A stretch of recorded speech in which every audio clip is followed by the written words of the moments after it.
Shiko tumefika hapa Kisumu na tumefika hapa tukiwa kama wadau wa Ziwa Victoria, kupokea mwaliko kutoka Lake Victoria Basin Commission ambao wameshirikiana na GIZ, wameshirikiana pia na wadau wengine wa maendeleo, lakini pia tumekuwa na taasisi nyingine zinazohusiana na usafiri kwa njia ya maji katika nchi za Afrika Mashariki, kutoka Tanzania, Kenya na Uganda.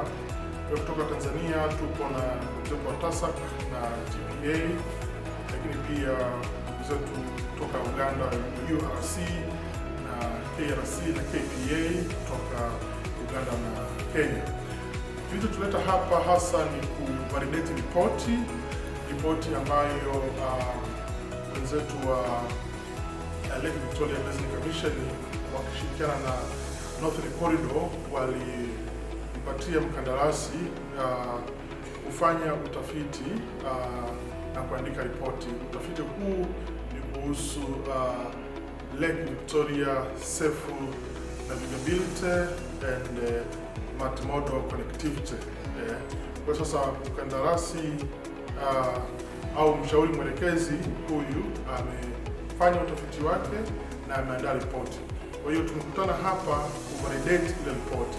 Tumekutana hapa kuangalia adequacy information katika ile ripoti. Tumekutana hapa kuangalia accuracy ya information katika ripoti hiyo.